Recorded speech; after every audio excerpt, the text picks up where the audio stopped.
Warning.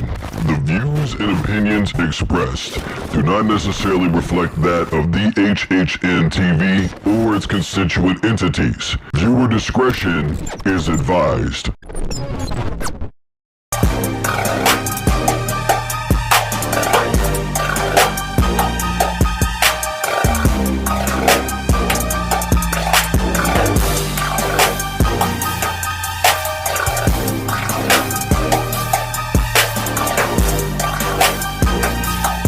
Hello everybody, I'm Drew Duncan. The show is Underground Sports and we are live. Facebook, Twitter, and Instagram is all at Drew Duncan Radio. You can find me wherever you are listening to podcasts. Take your device and play Underground Sports by Drew Duncan. I am on the HHN TV, aka the Hip Hop Network. Download the HHN TV app. Available on your smart television, your iPhone, your Droid, your iPad, your tablet, wherever you're listening, they are there. And of course, I am on WBFR Block 50 Radio. Block50radio.com is live 24/7, 365.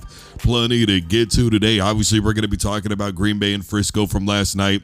We're going to be talking about Tyreek Hill. New body cam footage has been released by the Miami Police Department.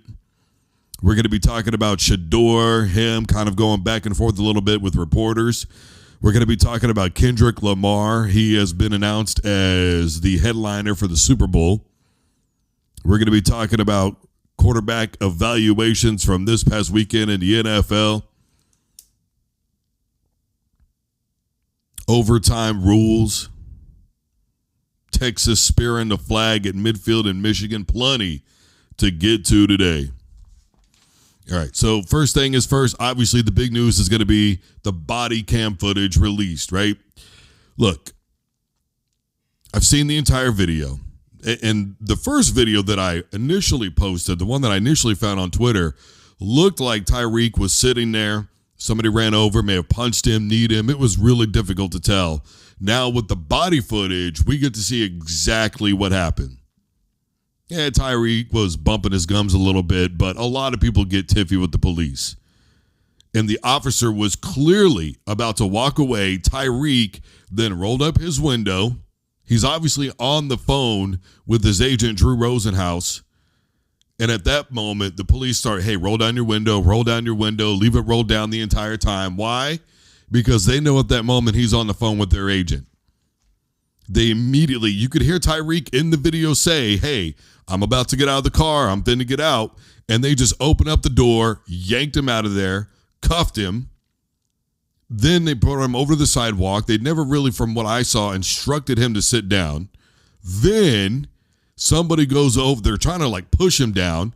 Then another officer runs over. He grabs Tyreek by the neck, puts him down. And by the way, before all this happened, for a routine traffic stop, there were 4 bike police that were present. Now, normally when something like that happens, we're talking drug dealers, real criminals, people that you know are going to go to jail. 4 cops for a routine traffic ticket, which, by the way, we were initially told was for speeding. Then it's all, hey, how come you don't have your seatbelt on? No. The correct way to handle that is, hey, man, you were speeding. You didn't have your seatbelt on.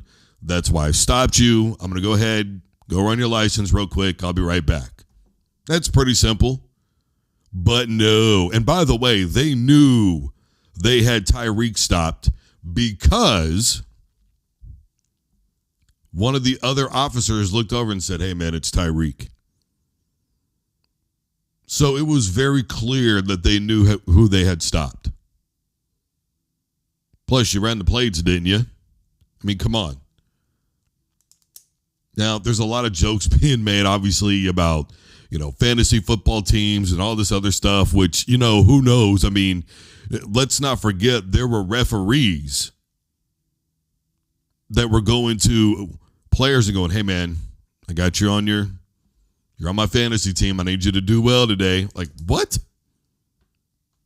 No, you're a referee. You're not supposed to say that to me. That's called compromising the game in every potential way that you could think of. Now I want to know what the NFL is going to do. Are they going to get their hands in this? They have no issue with going after players and suspending them and saying that you are violating personal conduct policy when they're not even being formally charged. So how is it that law enforcement hasn't charged me, but you still see fit to punish me? Why? I need that to make sense. If I don't get in trouble out there, then why do I have to come back to my job? And my job still say, well, we're going to conduct our own investigation anyway. Oh, by the way, you've been suspended because we feel like you violated the conduct policy. No, you're just trying to protect your own ass. Now what are they going to do? It's pretty obvious that this situation was completely out of control from the beginning. You have 4 different cops there. They're giving Tyreek attitude. He's giving a little bit back. They yank him out of the ride. They grab him from behind, put him on the ground. They had no control over anything that was going on from the beginning. Completely led by their emotions, which is not enforcing the law, which cops don't even necessarily do. Their job is to de-escalate, and 99.999% of the time, they arrive after the fact. The reality is one of them still on administrative leave. The body cam footage doesn't do them any favors. Probably all of them now are going to be in some sort of trouble. It's just a bad situation all the way around. It's all that it is. They hung up his phone, cussing at him.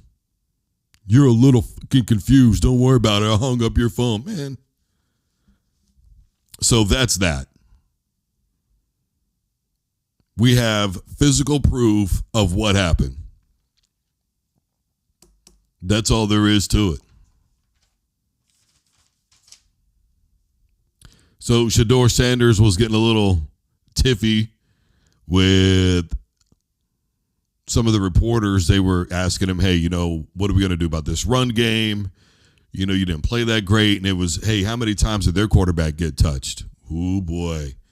Then it's, why should we run the football when we're not that good at it? Well, it's not that you're not good at it, because there's been games where you've been getting 4.5, 5 yards a carry. You just, for whatever reason, prime time is like, nah, we're going to throw the football. Now, a lot of people will easily point to the fact and go, well, his son is playing.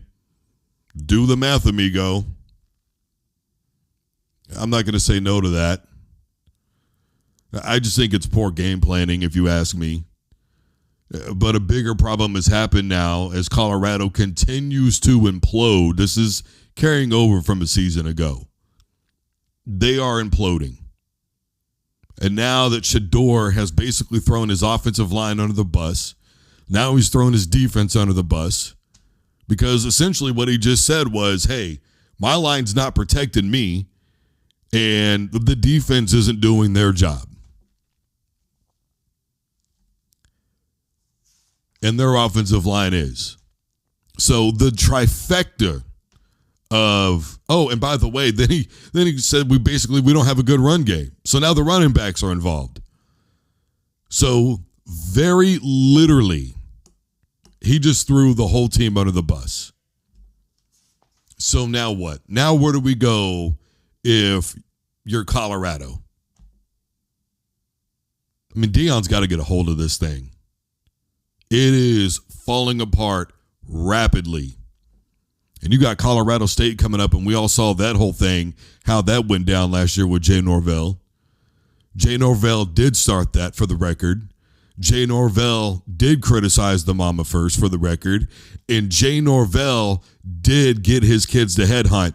And anybody who watched that game and said it's just football is full of it, because they were clearly headhunting. That was why Travis said it's just football. After Blankenship went to him and said, look, here's what happened. I guarantee you that conversation was, man, look, they had us headhunting.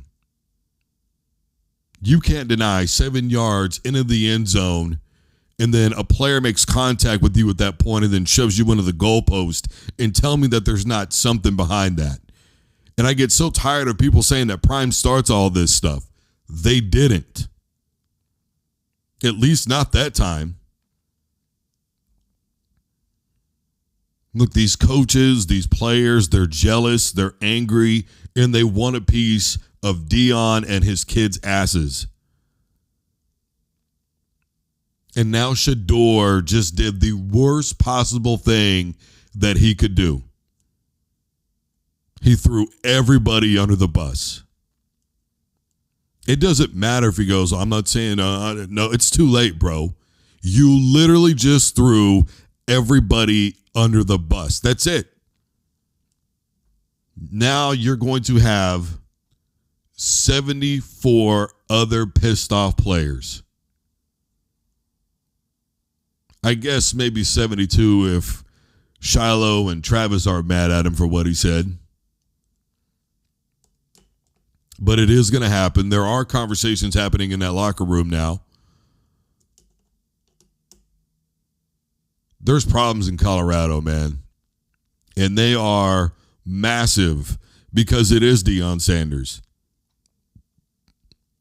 If Colorado was having these struggles before primetime, it's just typical Colorado football. It's not what was promised. You can't keep using the transfer portal the way that you are. I don't have a problem with it, especially the first year. I don't have a problem with it.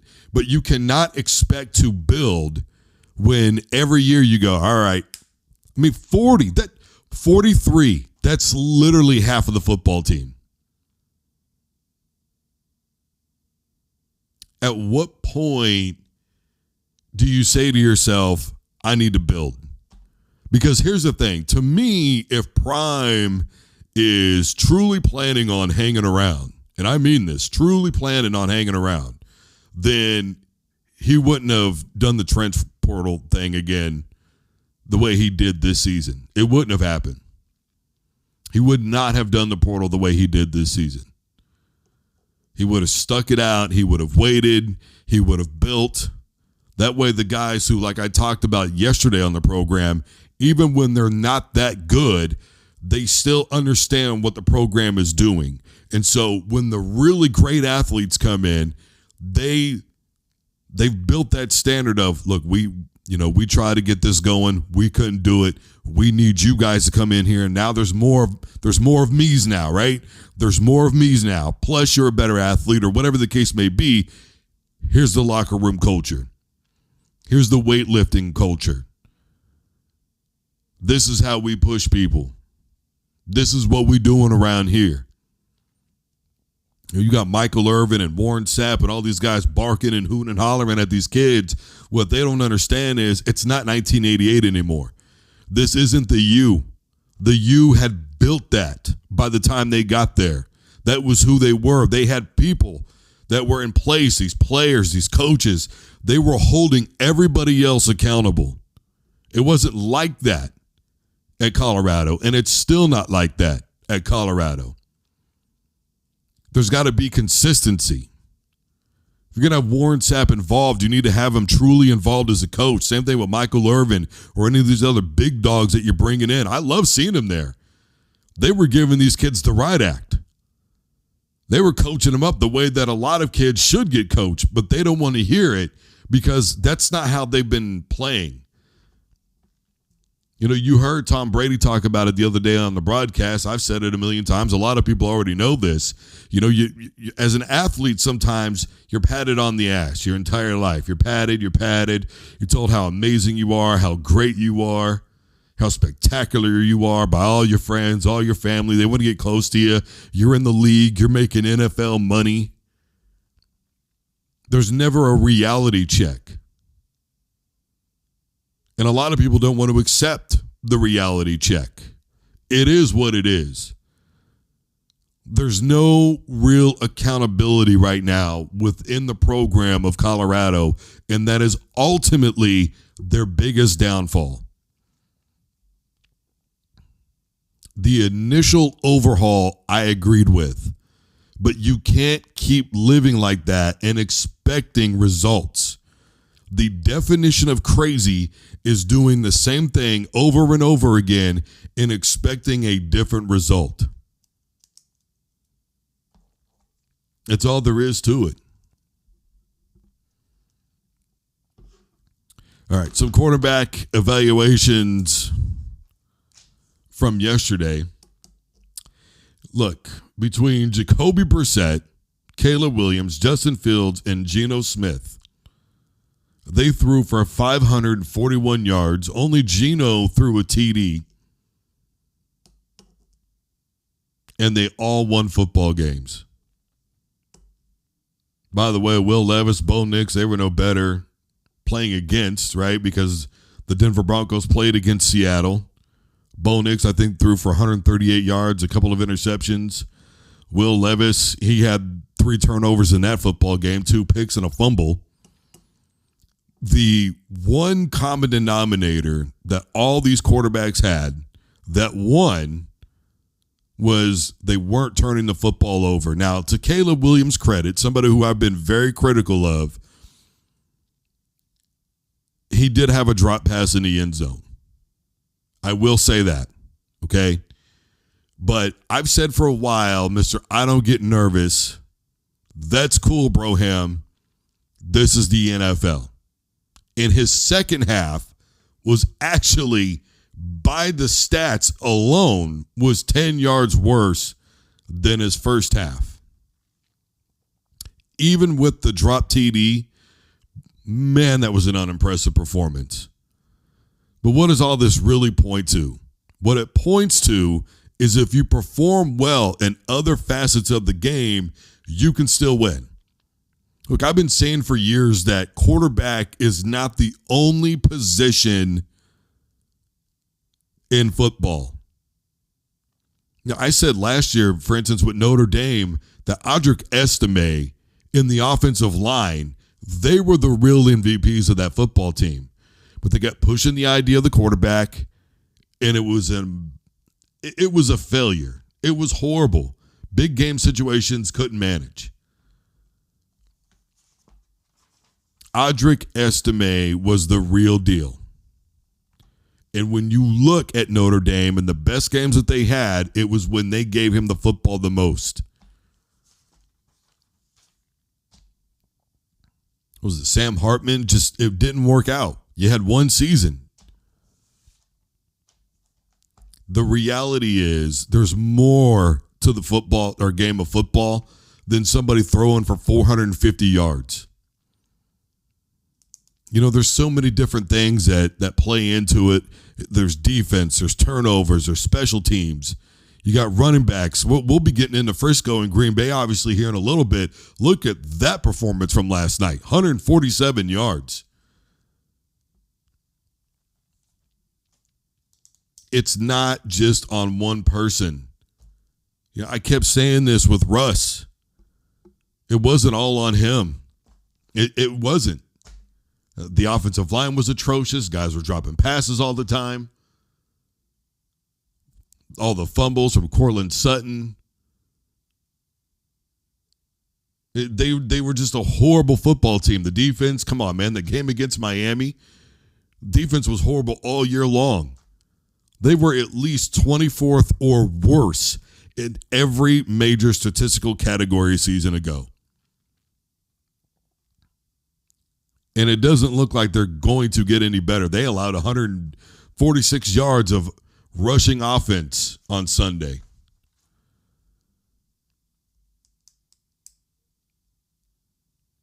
So while these quarterbacks all played significantly horrible football, which, you know, I don't know. I guess I won't say that Justin Fields played horrible football.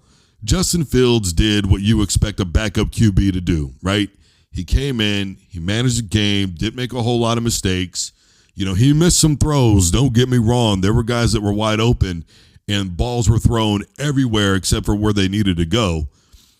But he didn't make critical mistakes for the most part. Meanwhile, you had Kirk Cousins playing jumpy back there, playing like he didn't care. I mean, it just looked awful. But like I said, in that instance, though, I will give the Pittsburgh Steelers defense credit. And by the way, neither Pittsburgh or Chicago scored an offensive touchdown. And they both won football games. Literally the definition of making it work, getting it done, and performing in other facets. Now, like I said yesterday, with Caleb Williams, we may see this like, okay, I got that first game out of the way, let me calm down. It could end up being that. I don't see it going that way, but it could be. In terms of Jacoby Brissett, boy, that's a hell of a defensive effort. Cincinnati, though, they just did not look like themselves, not one bit. But here we go, though, right? With Cincinnati, it's the same damn thing every year. I mean, the year that they went to the Super Bowl, started off horrendous, made a late run, end up in the Super Bowl, a game that they should have won, but they blew the lead. Next year, start off horrible. What happens? They end up in the AFC Championship game. See what I'm saying? So this is kind of their MO, but at some point, we got to get some consistency.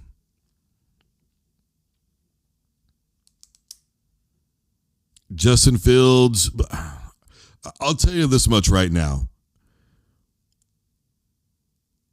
It was weird to me that, first of all, Russ was in uniform but ruled as out. That kind of blew me away.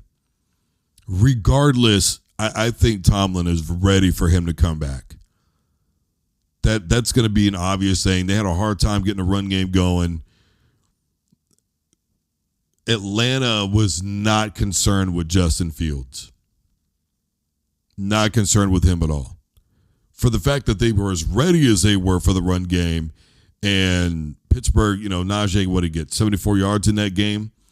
I guess you could still say not bad on the run, but if it's not for the defensive effort, Will Levis being careless with the football in terms of that game.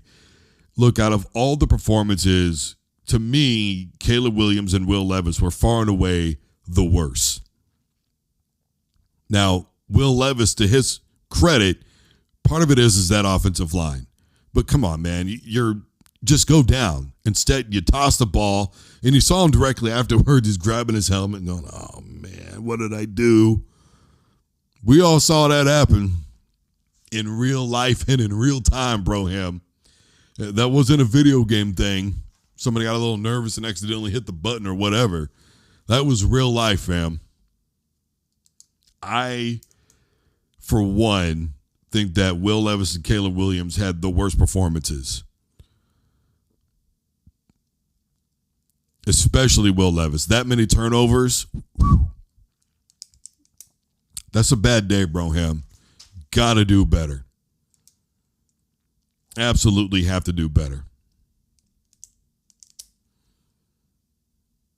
So here we go again, right? People are complaining about the overtime rules because of what happened on Sunday night. LA comes back. They force overtime against Detroit. Detroit gets the ball first. They drive the football down the field, and they score a touchdown. Look, Broham, when you play defense, I got news for everybody. Their job is to literally stop the other team. That's what a defense is. They are supposed to prevent the offense from scoring. Now, I don't know if anybody knows this or not, but that's the way that it works. And I'm so sick of the complaining. I really am, folks. This is professional football.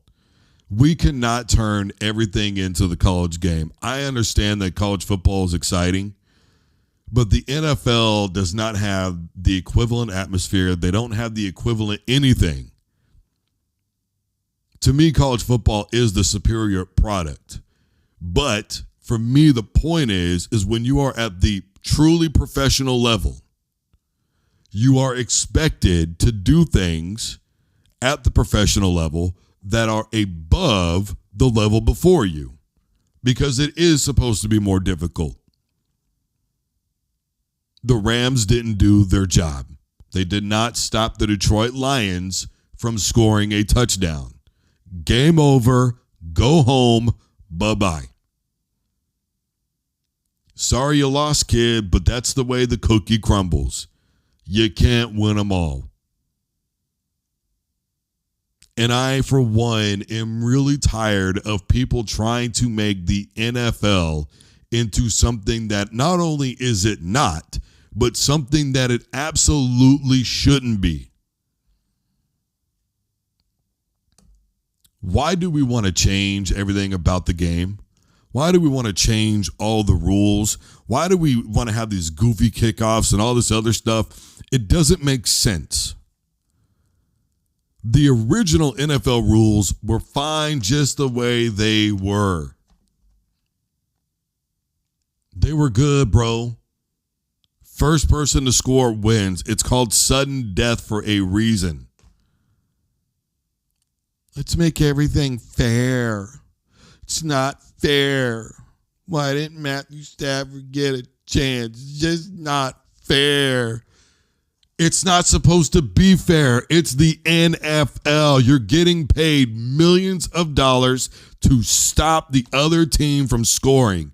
You are getting paid gobs of money to call the right defense, to stay a step ahead of the offense, to dictate to the offense. We are not talking about high school football or even pee-wee football. To me, that's pee-wee level stuff. Let's give everybody a chance. Even then, why would we do that at the pee-wee level?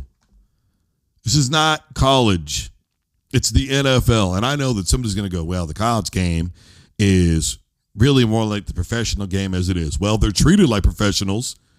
They've been treated like professionals for a very long time. In that regard, yes. So when you get treated like a professional, you should get paid like one. But technically, it's still amateurism.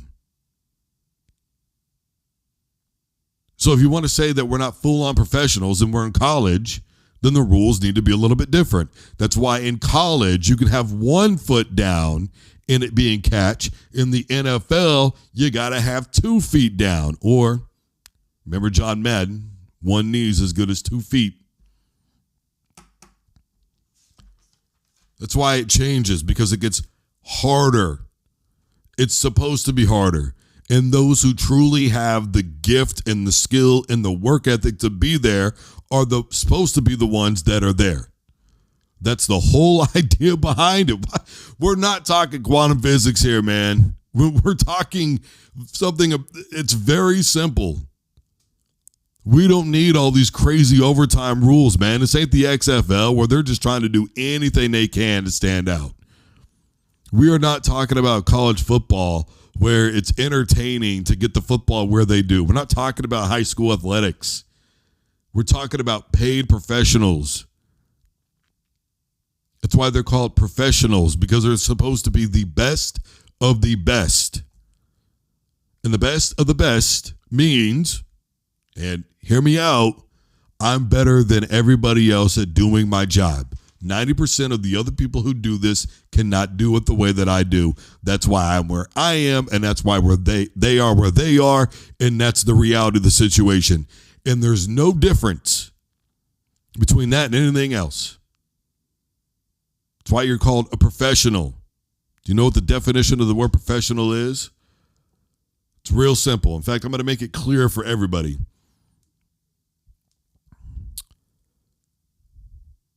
Definition of the word professional.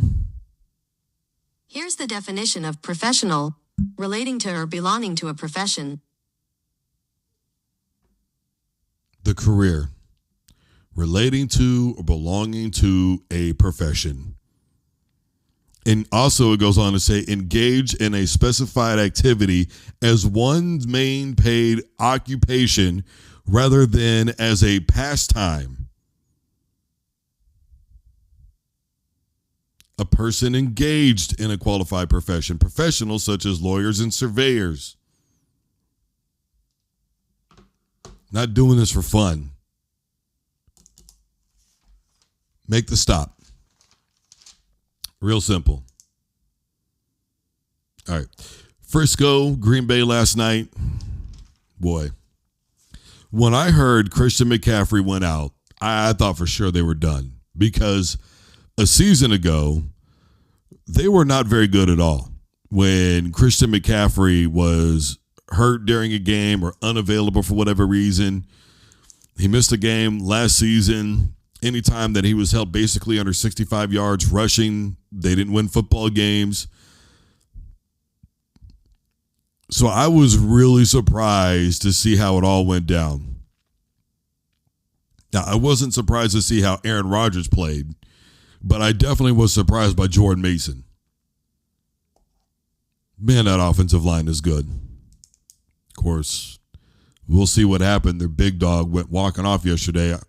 So we'll obviously, as time progresses, we'll find out how that's all going down. But the reality is that was just a dominating performance by the entire team. I mean, that's exactly what it was. And if you ask me, Aaron Rodgers' guys look like they didn't even want to play for him. They had that one drive, and I mean, that was where the buck stopped. All these people running around talking about Aaron Rodgers is going to be the MVP this year. The New York Jets are on it. I understand it's one game. But they sidelined him, and he had his helmet off and towel around his neck with, what, six and a half to go in that football game? He gave up. The team gave up. He didn't care. He hasn't been hardly at any practices this year, even though he claims that he's been to more practices than he ever has been. Said he'd never been through as many grueling practices. You could see him jawing with guys during practice. He didn't want to play in the preseason, said it's not real football. They left him out of a joint practice because of rain. He didn't get any reps. There were some drop passes. I'm not going to say no to that. But if you look at the overall performance, he wasn't good. There's no excuses for him anymore. He's allegedly very healthy. He says he was damn near good to go back in December. He told Pat McAfee that he was thinking about potentially playing if they were going to be in the playoff race.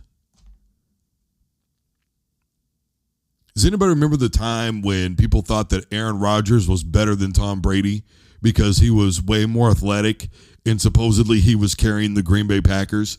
Does anybody remember that time? It's not like that anymore, Broham. It's just not. He doesn't care about anybody but Aaron. Everything is a means to his own end. And Nathaniel Hackett, his little homie, or whatever you want to call him, his dude, his boy, always protecting him, doing everything he can because Aaron makes him look like a better coordinator than he is.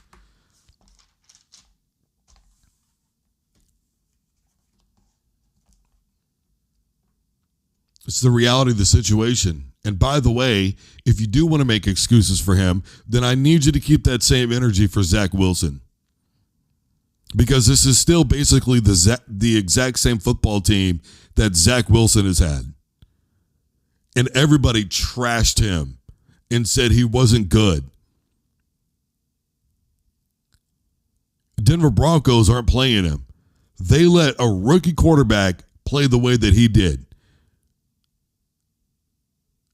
What did Bo Nix have? 26 out of 42, somewhere in that neighborhood for 127 yards and 3 turnovers. And you're going to tell me that you think that's better than what Zach Wilson could have potentially produced? Peyton at the beginning of the season, well, we're going off of experience. What? Zach Wilson has the experience. Whatever, man. You know what? I'm just here, bro. I just work here. Seriously. The Jets got it handed to them. That's all there is to it. And I'll be honest with you, I think, as much as I don't want to admit to this, because I don't, but I cannot believe that I agree with Joe because he literally said, he asked Troy Aikman, do you think he wants this game because there's no Christian McCaffrey? He's got to prove he can get it done. Now, the unfortunate part of all that is he did it against the Jets, which fans know. Nobody's thinking about them in the morning, bro.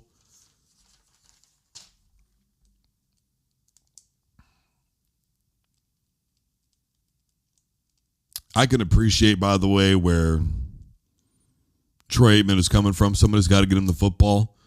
He lived his entire life being called a game manager because he had Michael Irvin and Alvin Harper and Jay Novacek and Emmitt Smith and Moose Johnston and Larry Allen and Leon Lett, Ken Norton, Charles Haley, Deion Sanders. How many Hall of Famers were on one football team? 9 or 10? I mean, seriously. If you don't win a few Super Bowls, I mean, come on. I can appreciate where he's coming from. As good as Purdy looked last night, still not convinced. It's one game. It's one game either way. For all this, for everything, it's all one game. But this is the initial assessment, right? Could be wrong later on. We'll see what happens, but it is what it is. I don't feel like I will be, but, whatever, Broham. Real quick here, Texas. Can't believe I missed this video, by the way. I don't know how the hell I didn't see it until yesterday, but oh well. Texas spikes the flag in the middle of the field in Michigan. Anybody remember when Baker Mayfield did that? So many people had a problem with it. Now, me, I didn't. I didn't give a damn because, I thought he was starting a rivalry, to be honest with you. I felt like he was really going to be doing something spectacular with that, right? But,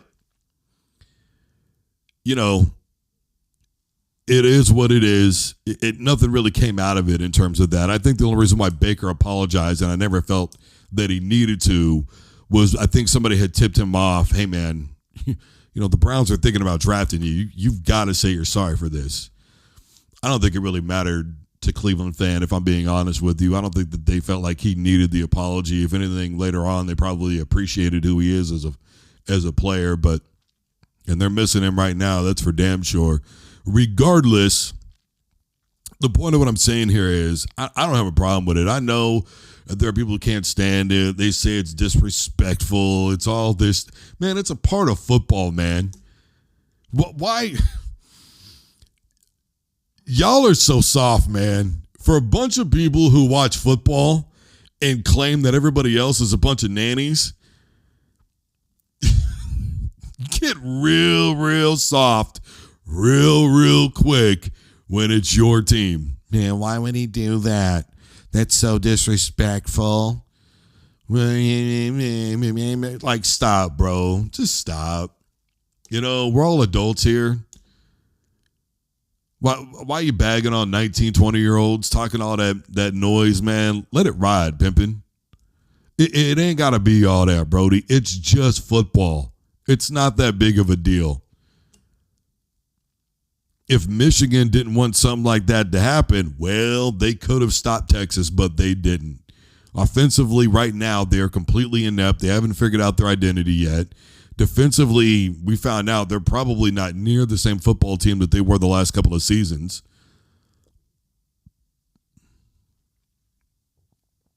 It's over.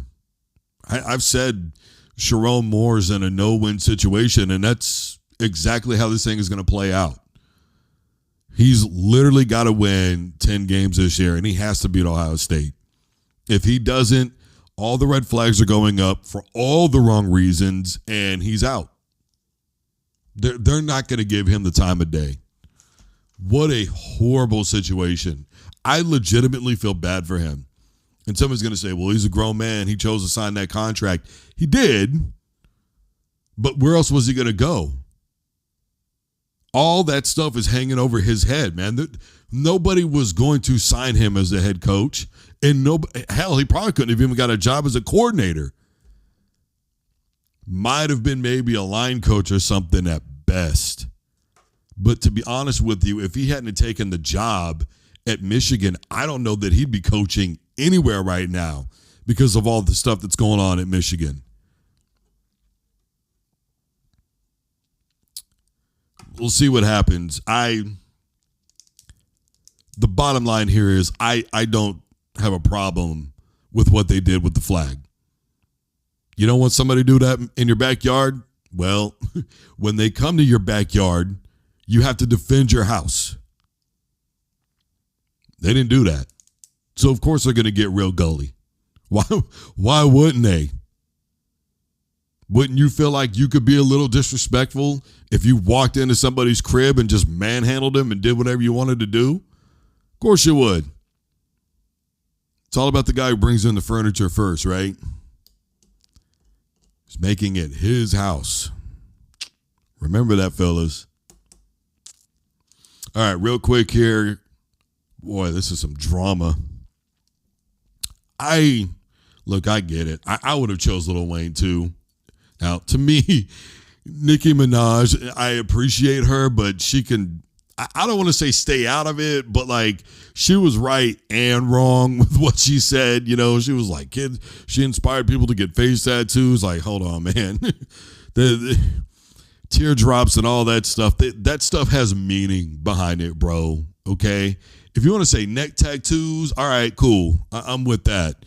But if anything, Mike Tyson, like, come on, man. And you don't see a whole lot of people doing the Mike Tyson tattoo.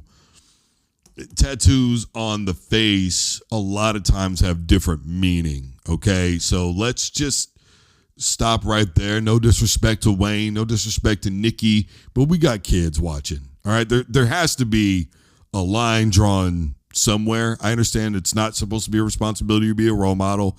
I stand firm on that. But come on, man. We the ones who know what it's related to, we can't encourage that. I do draw a line somewhere. We can't encourage that, Brody. All right. Now, in terms of it should have been Wayne's spot, I mean, I agree. It's in Louisiana. I mean, come on. Who else other than maybe Drew Brees is really, truly that synonymous with Louisiana? When you're talking about really, really, truly big stars. And I love Kendrick Lamar, but I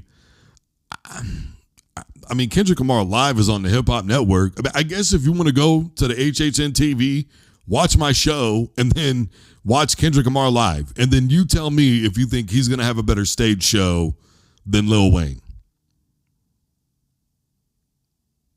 Me personally, I don't think so. And I'm not even really the biggest Lil Wayne fan. Like, I'm not out here checking for his stuff. Like, it was really years before I kind of was like, all right, cool, Lil Wayne, yeah. 07, 08, I really wasn't into Wayne like that. I'm just keeping it a buck. It's not that I didn't get what he was saying. It's just, it wasn't for me. I was just like, all right, you know, it's cool. It's smart. You know what I mean? But me personally, I think it should have been Wayne. But the problem is, though, is right now Kendrick Lamar is hot, right? So with the flame on, you got to go. So announcing that keeps him up here. You know what I mean? And that whole, all that other stuff that's been going on, it's just, it's going to keep him up there now, right? It's just, it's the way that it is. They not like us, all that other stuff. You know, it's, right now he's so on fire, Brody, that like, what are you going to do? Because Lil Wayne, he might be out here dropping stuff and he might be out here outworking everybody, but it's not like out there like that right now. You know what I mean? And I know somebody's going to go, man, it's because you ain't. No, I'm not. I just told you, I'm not out here checking for Wayne like that, Brody. I think he's the better rapper. I think he's the better entertainer. I think it makes sense for him to be there. But right now, Kendrick Lamar is superseding his popularity. And let's keep it real. I don't know if it helps him working with Skip Bayless right now or not. You know what I mean? Like, I don't know that this helps him. I don't know. It should have been him. You know, people are saying there's animosity with him and Jay. Look, you can say whatever you want to about him and Hove. Let's not forget that there were rumors where supposedly Hove paid Wayne's taxes. You know, I don't know, man. Hove has had beef with just about everybody, right? The way it went down with him and Dame Dash and that whole thing. I mean, Dame is still pissed. I guess in a lot of ways I can't blame him. He helped make Jay-Z what he is, and then he just got left.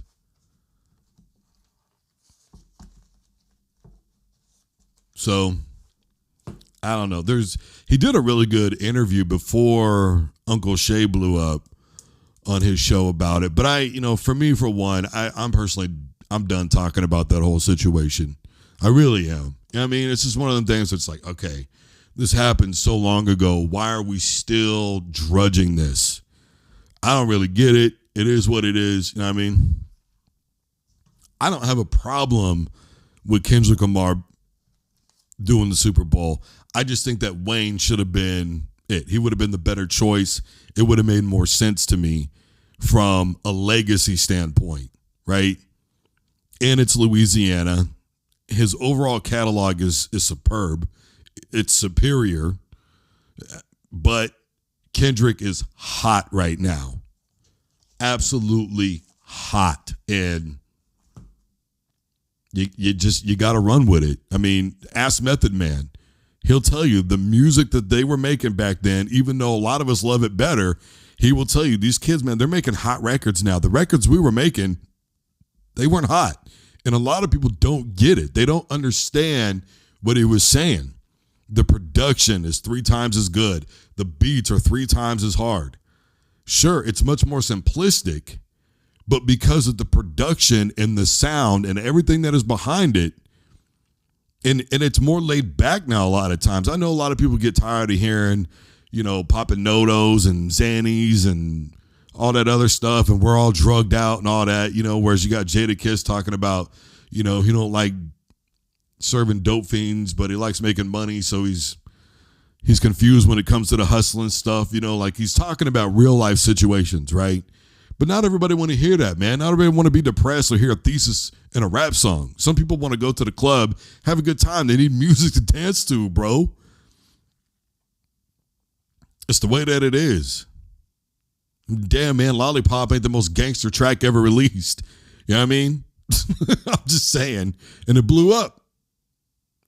They were dissing each other over a female. Crazy. Look, you just got to understand that what is happening right now, the point of that is Kendrick is hot. And Lil Wayne's not. He's not in the forefront. He has the tenure, but he doesn't have the heat. All right, everybody, I am Drew Duncan. The show is Underground Sports, and we are live. Facebook, Twitter, and Instagram is all at Drew Duncan Radio. I'm wherever you listen to the podcast. Take a device to play Underground Sports by Drew Duncan. You can just Google it. Promise you it's going to pop right up, Broham. I am on the HHN app, a.k.a. the Hip Hop Network. I am on WBFR Radio, Block 50 Radio, block50radio.com is live 24/7, 365. Guys, your local programming is next. Don't you dare touch that dial.